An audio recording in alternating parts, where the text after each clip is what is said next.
More on that later in this episode.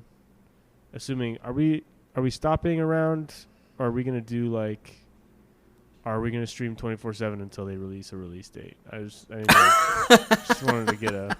Oh, you guys didn't have buckets ready? I got a bucket ready. Oh, I'm yeah. good. No, I got a bucket. I got a mini fridge up here. Let's I'm go. using it right now. I got bottles. Yeah, we got bottles. Cans. Careful, Deglas.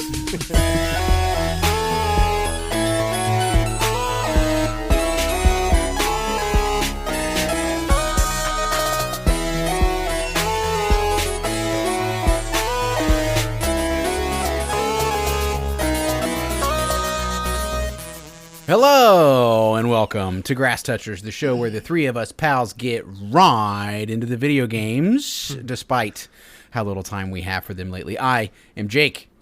I'm Jared. Across the room. Yeah. Dude, there's something about across the room, Mike, that I just love. And I'm Greg.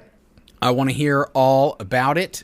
It's been a hot one over there, Jared. Tell me how you're surviving. Are you getting any video game time in? Yeah, I'm getting some video game time in, but it is because I don't have children. That's my advantage I have over my two other co-hosts here, co-members. What is that? What do you call? Is Deg our producer? Actually, Did we say colleagues? Actually, colleagues feels bad. Actually, I think we go by here. Mike. Capital C. That's right. It's a good choice. I've been playing Dota. Just Dota. That's all I've had time for. A game here or there. I'm on a 10-game win streak, which is huge. I ranked up twice this past week, which is pretty unprecedented for given my most recent sample size. And I'm pretty thrilled about that. Outside of that, yeah, just trying not to cook in the Arizona heat. Mm-hmm. And rewatching all of the Marvel movies with my wife, which sounds really incredibly lame. That's yeah. a bold move, bud. What's that like? It's good. I mean, I liked those movies growing up, and things kind of slowly, things turned to where it's like, all right, there's just so much saturation that I can't stand it, and then I kind of took a step back, which is fine and normal. But yeah, I'm enjoying it. They're objectively good movies, most of them. Some of them are boring and stupid. Are you doing any sort of... I'm so curious about how you even go about the monumental task of watching Marvel movies. Are you doing it in any kind of order, like chronologically with the canon or anything? I'm doing a chronological release order. Okay, viewing. Just whenever they came out. Yeah. That seems like the best thing for me. There's lists where people are like, you can watch this one that came out in 2011 because technically it happened before, and it's like that's not going to be enjoyable to me when the technology and the kind of the money that they were investing in the movies changes radically from So I'm just going through it as the arc when things built up and then kind of began to crash back down. We could dig that. And honestly, for the most part, especially like the Avengers movies or whatever, you'll have more or less chronological with the canon too. Right. Cool. Yeah, it is good. I'm enjoying that so far, but not much else to report outside of that. Deglas? Well, I've been playing a shockingly large amount of video games in the last week compared to the amount I played in the last 4 months or so, and considering I have a baby now, yay! Yeah. I have some amazing news. Other than my son being born this year, the greatest achievement of my entire year is that, and my son being born, these two things are close in terms of how proud I am. Gentlemen, I completed my 100% playthrough of Elden Ring. Clocked in at 140 hours played and got every talisman, every sorcery, every incantation, every site of grace, every Everjail, every cave, etc., tomb, all done, every boss, every achievement, platinumed, all 42 achievements. It's pretty incredible. And absolutely. Yeah, it was awesome. I finished that Saturday night pretty late, and then the DLC came out today, and I played a little bit of that. I'll talk about that in a segment later. Yeah, so Elden Ring. My brother visited. My brother and my mom were here the last week or so, and he and I played the Lego Skywalker Saga game. Oh yeah, on PS5 we played co-op, and it was like super fun. Yeah. The graphics are like really pretty good for what it is, and you can play any of the 9 movies, and you play the whole movie. Like that's like each movie you play through all the battle scenes and stuff, and you play the characters that are in those scenes. So like when it's just Qui-Gon and Obi-Wan, you're like lightsaber style, and then when it's a space battle, you're like in the Lego spaceships, Star Wars ships, and like it's very, very cool. The voice acting's good, and there's lots of humor and kind of injected into it. So that was fun. That's kind of it. Nice, but that's a lot of video games for a new dad. I'll say congrats on literally all of that. Allow me to give you a hearty riff from Barney. Wowie zowie to that accomplishment. That is huge, dude. Don't take that lightly. Coolorama. It's Coolorama. If I could say one thing, it's that it's Coolorama. Thanks, man. Thanks. Yeah, I'm proud of you. What about you, Jake? Gosh, I was just thinking. I don't remember the last time I 100%ed a game. That's awesome. I know. That game. No less. I have a couple games that I mentioned a little while ago. I was looking for my next Steam Deck like obsession, and I got a game on jumped off in my email there that was like, hey, something on your wish list is on sale. Ghost Runner 2. It's like a first person hack and slash game that's very sort of flow state, like rhythmic and really punchy, fast action. It's got this kind of wall running, jump and slide and grind on this rail, kind of cyberpunk thing going on. Art style could not be cooler. It is 100% belt fed awesome. Like I really enjoy the moment to moment. It is difficult because the premise of the game, and I haven't played the first one, so I'm sure I'm missing out on sort of some world building and like lore or whatever, but you're this thing called a Ghost Runner, I suppose, that dies in one hit. That's kind of the crux of the action part of the game. But when you die and it hits like the continue screen, as soon as you hit continue, you're back in. Like it's loaded up and ready to go. So you don't really experience, a delay in the action. You just kind of keep going and keep banging your head against the wall until you kill whatever you're trying to kill or get through the level. And it is very much level based. I finished the first level and it was like level 1 completed, and it has like a name of the mission. And I think I kind of missed that. I think I missed having a game that has, these short and sweet little chapters. If I didn't die at all, I bet that level would take like 7 or 8 minutes.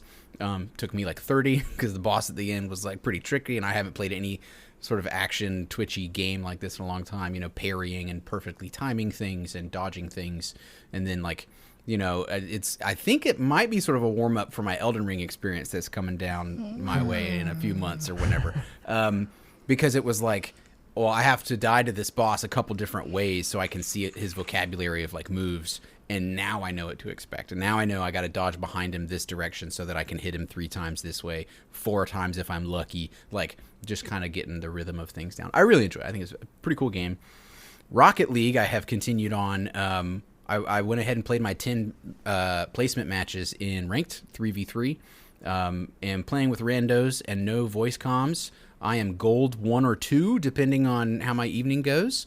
That's like way better than I thought I'd get. I was like, hey, gold, nice. That's like not bronze. It's like, all right, and I think there's like 4 or 5 ranks above that. And it's not like I'm, top of the leaderboard or anything, but I was pleased with it. And I'm getting used to the control scheme on Rocket League on the Steam Deck. I remember liking 2v2 way better than 3v3 back when I played that game a lot more, back when I was in like Plat and Diamond. So maybe I'll do that next. I'll see how I fare with 2v2. I've never played Rocket League. Dude, I think it's like free on PlayStation, isn't it? Or at least it was at one time. I don't know. If it costs any money, it's probably like $10 at this point. It's probably really, really inexpensive. It's a very cool game. And it's, cross-platform, like, you just have, if you can get to Rocket League on any sort of platform, you can play with anybody else who is also playing Rocket League.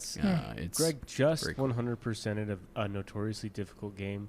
Let's not ruin his self-esteem by making him play Rocket League. A very humbling experience. That is a very humbling. So hard. That's true. And then you watch people who are good at it. It's like being a child again, and like watching people like play basketball, like high schoolers playing basketball. You're just like a baby. You're just like, yes, I feel like I'm looking up at these giants that are like, how are you doing that? Yeah, the really acrobatic stuff in that game trips me out, and I sort of look at it like just time. It's just time. yeah, Right. right. If you're not a total old head and you play that game for long enough, you too will be able to do incredible things, because that game really rewards, knocking the ball in a direction nobody else can touch. And the best way to do that is put it in the air. And then the best way to hit it from there is for you to use your rocket boost. And so you're half driving a car, half guiding a missile and trying to like hit the ball. But yeah, I've fallen in love with the mechanics of that game. And then a little PUBG here and there, just doing the same old with PUBG. I tell you what, though, you mentioned a couple of movies or whatever. I want to bring up a couple of TV shows that I've failed to mention in recent weeks. There's a show on Apple TV called Dark Matter that is very cool. It doesn't have any particularly recognizable actors, at least not I had not heard of them before, really. But Dark Matter is a wonderful like sci-fi show that is it's right up my alley. I may have talked about this before. Any sort of sci-fi show where it's like, hey, here's a story about real people in present day Earth, or not too far from now, just Earth.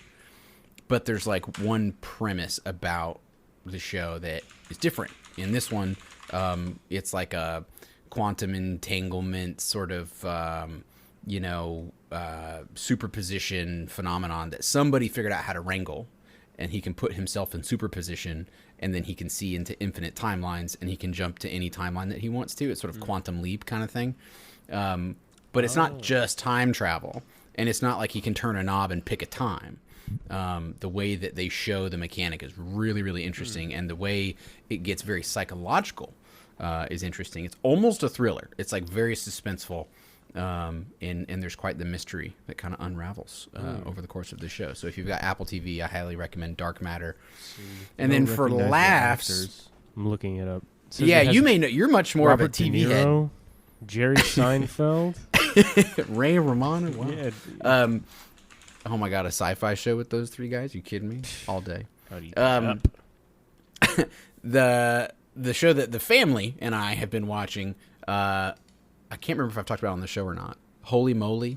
Have I talked about this? Netflix show. It's an extreme mini golf TV show It's the Steph Curry with Joe show. Tessitore and Rob Riggle as commentators. Joe Tessitore is bringing this like earnest sportscaster energy, and Rob Riggle is just around like it's the Catalina wine mixer. It's so good. We're at the end of season 3 of that. And the next episode we watch will be the finale of that season, where people are making the big putt for $250,000. We watched an episode of that show tonight, and it was so funny. Awesome. Gosh, it was so funny. That show rocks. Was it Rob Riggle in like Desert Storm or something? Yeah, he was a Marine, wasn't he? Something like that. Yeah. Yeah, That's crazy. that guy's a real deal. He has this like intimidating, like, what's up, guys? Like energy. He's like broad shoulders, square jaw, like but he's also hilarious. I can only imagine, like, imagine being deployed with that guy trying to get anything done, and he's just cracking up the whole time. Yeah. So that's what I've been up to. Just a little bit of everything, enjoying life. Still riding my BMW CE04 around the neighborhood, getting used to it. Pretty cool. Nice. I got my license plate in the mail, so I can, once I have a motorcycle endorsement, I can actually drive it legally. Yeah, it's this little tiny baby license plate. That's cool. My wife was like, "It's so cute," and I was like, "Shut up! No, it's not. It's awesome. Right. It's awesome. Okay." Oh, I just want to hold it. Let me see it. No, you can't have it. I don't understand. It's aerodynamic. That's why it's small. Yeah, that's right. Well, Deg, we've made you wait long enough. Let's hear all about your first few hours, or however long it was, with Shadow of the Erdtree over there. All right. Erdtree. Nice. was Shadow gonna- I was of the gonna say- Erdtree. That's great. I was gonna say Waiting all the day to say edge that. tree, dude. Yeah. No. I want to hear this. Oh god. It's rad. It's perfect. It's the best game ever made. No, I don't know yet. So far, it's well. Look, first of all, let's just talk about the reviews so far. IGN, GameSpot, 10 out of 10. Pretty much all the major review outlets love it. Yeah, any serious outlet is just like high praise across the board, right? Yeah, I mean, that's kind of it. Well, so some quick background on the DLC is that it kind of in not FromSoft fashion, they waited 2 years to release this. Actually, over 2 years. The Elden Ring has been out since March or February of 2022, and they've had There was one small DLC thing that came out like 2 months after the game came out, which was like a PvP thing, but not a big deal. This is the one and only. They have announced that they will not be making any other DLCs. This is the one, and took them 2 years to make. It's like $40, and it's absolutely massive. Most people are clocking in because a lot of people get the review copies early and things, and so most people are clocking in to fully get all the stuff. It's like 40 plus hours, which is massive for a DLC. That's bigger than most AAA games. And that's probably kind of generous, like 40 hours for somebody who's a professional video game journalist who does this a lot, and like, you know what I mean? Like most people, they might not beat every boss the first time. Like, it'll probably realistically be longer than that. Yeah, one of the guys that I follow, he does a Let's Play series, and he did his Let's Play was 35 hours, and he didn't even get everything. And so the aesthetic is much. I would say it's closer to Bloodborne aesthetic. If you guys are familiar with Bloodborne, which is another FromSoft game, Tell me what you mean by that. If just say, for instance, I've never touched any Dark Souls game ever. It's kind of more gothic. I would say it's darker, more darker. Yeah, it's darker. Elden Ring is actually a lot of it's pretty bright and colorful compared to other FromSoft games. And It's goth. yeah, this one is much more like. A little more hot topic, sort of. Yeah.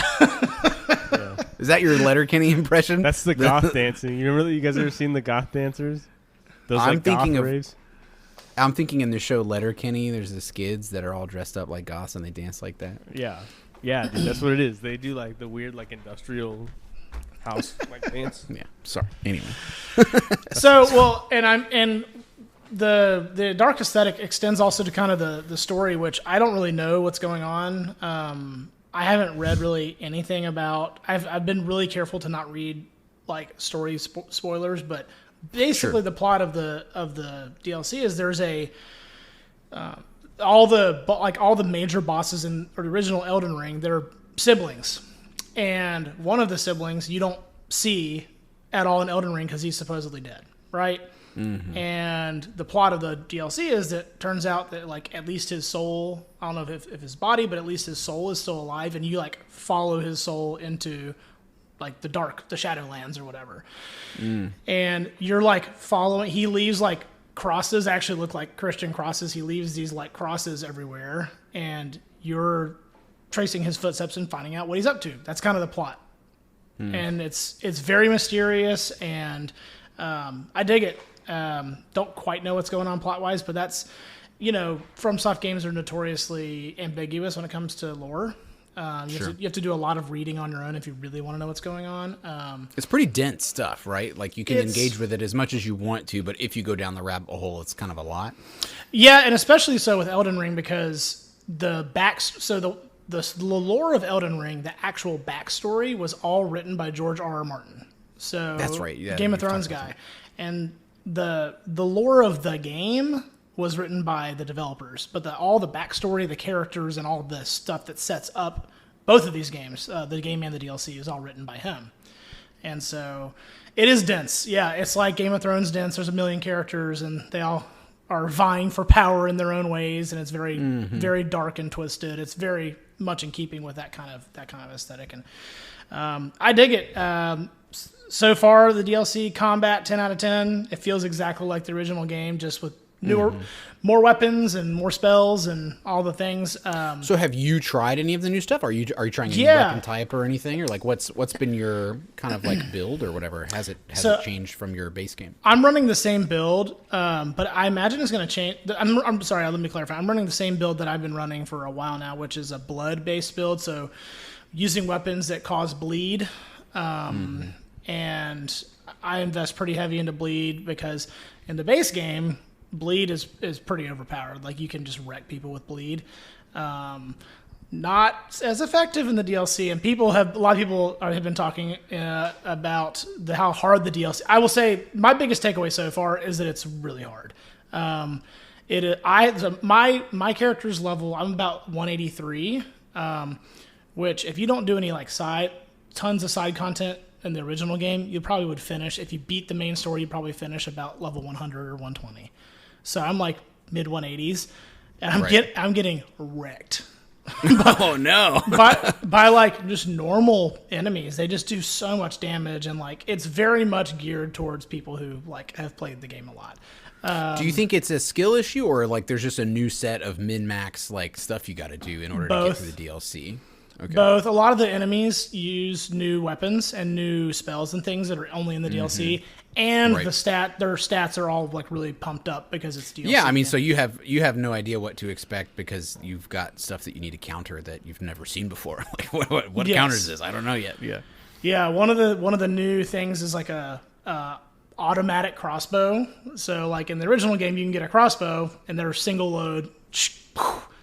Yeah. But one of the new weapons is like I don't know if it's magic, but I haven't encountered one yet, but I saw a video of a dude literally getting one shot by this enemy that was like with this crossbow and like instantly dude, that's so metal. Like just one shot killed this guy, and the guy streaming just busts out laughing. He's like, there's nothing I can do. Like there's nothing. So combat's great. It's harder. The graphics are awesome. The aesthetics really, really cool. The music's great.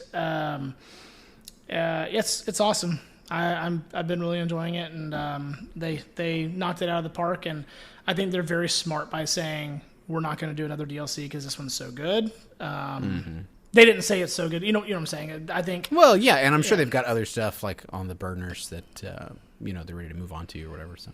Yeah, Miyazaki, the guy Hidetaki Miyazaki is like he's the head of FromSoft, and he is the brainchild behind all the Souls games. And he said in an interview recently, someone said, "What's next for FromSoft? You did this Elden Ring thing. What's going to be the next Soulsborne kind of game?"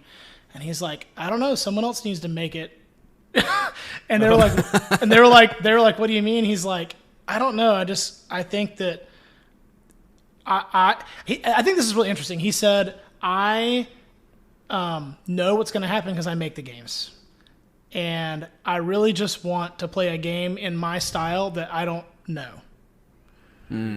Yeah. And I was like... I could see that. I was like, huh, that's really interesting. What a conundrum. Imagine being, the brains behind something as massively successful and great as Elden Ring. And not being able to fully enjoy it because you already know every corner because, like, you're the guy. So you're like, how come nobody else is making as good of a video game as I am? Come on, you guys, step it the up. That's basically what he was saying, which is kind of funny. Like, that's awesome. Yeah, 10 out of 10. I like it so far. I'm curious I'm going to really try to not spoil myself or, watch too many guides and just kind of, go through it. Blind. I hope you do, especially after... You went into like every nook and cranny in the base game, and that's cool and all. But I think that you tell me how you feel about this because I don't remember the last time I used a guide for a game. Well, that's not true. It was Wind Waker. But when you go to every nook and cranny of a game, that'll kill 10-20% of the magic. Depending on the game. Just depends on how the game is made. And so soak it all up, brother, without seeking out too much help. I know it's a Souls game, so like we're probably gonna need a little help. But yeah, absolutely. So I've enjoyed it, and one of the things that I have also enjoyed is that like you can summon companions in Elden Ring, and a lot of like let me solo her thing. Yes. Or is that not what we're talking about? Well, Okay. like you can summon. They're in Elden Ring. They're called spirit ashes, and so it's an item that you can use. And there's like 100 different kinds, and you have to find them out in the world.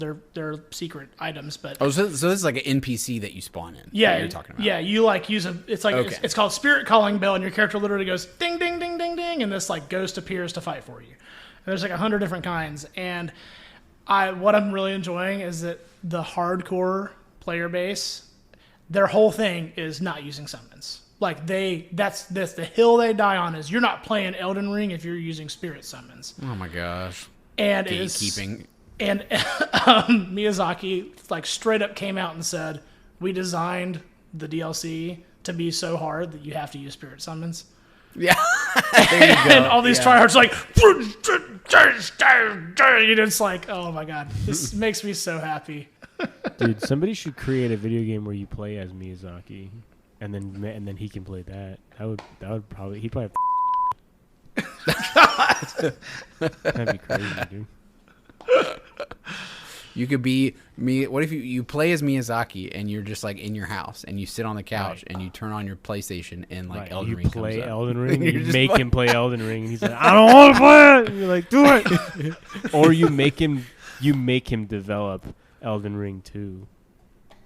And he's like, there you go. That's now we got a loophole here. We don't A need you fully anymore. A fully realized 3D environment where you play Miyazaki and you sit down at a computer and it's running like Windows ME. Right. You have to build a video game. Right. Force him to do it. Just torture. I will be really curious to see what FromSoft does next because, Elden Ring was the first open world Souls type game, right? Meaning there's fast travel points and it's like it's not just dungeons basically, right? Yeah, it's not linear. You can go to the path of least resistance, go find something else to do if you're stuck. Yeah, and so I'll be curious to see if they at least the future games are open world as well. Because I like it. I like the open world thing. I liked being able, being a newcomer to the genre. I liked being able to like come across a boss that was super hard and then just like go do something else and level up and get good at the game and then come back and beat the boss. Which you can't do in a lot of the other Souls games. So, Right. anyways, DLC, Word. Awesome. Thank y'all. 10 degs out of 10. 10 degs out of 10. Shadow of the turd tree, as Jared called That's it. right. Dude. Stepping in turds the whole time. I got a spirit for you to summon right here. A shovel and a rake. Pick up all those turds under the turd tree. It's a mess over there. They drop a new weapon combination that's just one of those dog poop grabbers that you get from PetSmart. Yeah. You gotta whack somebody over the head with a pooper scooper. That's a sick thing, dude. Well, speaking of sick games, brother, one of Jared's favorite genres is popping off right now. Tell me about Jared's little news corner right now. I still haven't made a jingle for this, by the way. I need to make a jingle for Jared's news corner. I can do the effect myself. Jared's News Corner. Thank you. I was purposefully very quiet during that so I can capture it later and put it in a jingle. Ladies and gentlemen, here's the jingle. Oh my God! Jared's News Corner. Thanks, son! So, it's not really news that I'm sure people who are even vaguely acquainted with fighting games know this already, but they are releasing a collection of the Marvel vs. Capcom and Marvel vs. Capcom adjacent games for all consoles except for Xbox, which is kind of bugs me a little bit because that's what I would have liked to have played it on. Yeah. But it's going to be cool. They're going to have rollback netcode, and they managed to get Marvel vs. Capcom 2 on there, which is a big deal because as much love as the third one gets, and as cool as people think the first one is, I don't think there's much debate that the second one is a special game in a lot of people's hearts.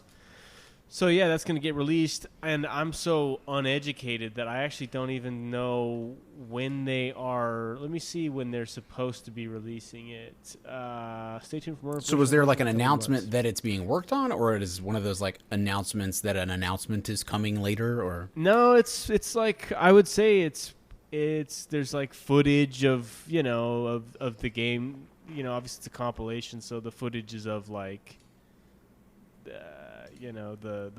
The systems, the new UIs they have to navigate, the different, stuff like that.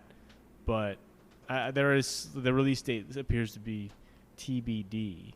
So more on that later in this episode. Assuming, are we stopping around?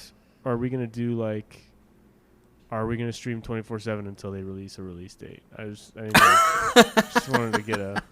Oh, you guys didn't have buckets ready? I got a bucket ready. Oh, I'm yeah. good. No, I got a bucket. I got a mini fridge up here. Let's I'm go. using it right now. I got bottles, Yeah, I got cans. Careful, Deglas. So yeah, that's pretty cool. Evo, the big fighting game tournament, is happening in August when it usually happens, I think. Unless they move the date to July, but I think it's in August. And the Dota 2's The International is also happening this summer. So big summer for professional gaming, guys. Gamer time. It's gamer time. Very cool. Yeah. I have a buddy that went to Evo one time and didn't even know anything about fighting games, but he left the fighting game competition like an absolute fanboy. Like he didn't get any. Friend of the pod, Clay Maxey. He told me about it one time when we went. We went on a little boys trip to Anime Expo in L.A. Yeah. And, that trip. And while we were on that trip, he dressed up as Chun-Li. And he was, like, telling me about how he went to Evo and all this stuff. And I was like, really? You did? And he's like, yeah, my buddy's super into it. And I learned all this stuff. And by the end of it, I was cheering for, whatever. Yeah. I'm like, oh, okay, cool. That's pretty cool. Yeah. Well, that's rad. I've watched Evo for a long time. It's a lot of fun. It's easy to get swept up because it's great competition, and it's like sports that are there's so many reasons to love different sports, but there's something to be said about one person who's just staring down their opponent. Boxing has that charm where it's like it's just you in there. Right. And it gets easy to, especially with the different nationalities getting thrown around and the dominance that a lot of territories tend to have, The fact that it's so worldwide makes it so much more interesting. It's sort of like if you're only used to watching the NFL and then you watch, the World Cup or, the Euro's going on right now. If you watch something that's more worldwide, you go, whoa, there's like... Freaking Switzerland's in this? Like you just don't know until you know, and you're like, oh, Switzerland dominates, or the Olympics, for example. Right. Spoiler alert: we're going to be talking about the Olympics when that comes up because I'm going to be watching that. Nice. Anyway, I went to skate country last night for a friend's birthday. Skate country, blast from the past. Yeah, I refused to rollerblade, but it's wild in there, man. There's people really. They just have got their own things going on. There's a It's culture. so amazing to me that skate country is still a thing, like at all. They've got It's really rad, I guess, but like I can't believe it. What appears to be a very loyal fan base. It was like Right. Wednesday night, and there was like a lot of people out there rollerblading around. Just And packed, huh? yeah, and I was on the side just scoffing. Nice rollerblades. or roller skates, I guess. I was going to say, was it rollerblades? Because that's I didn't see a pretty blade cool. in the house.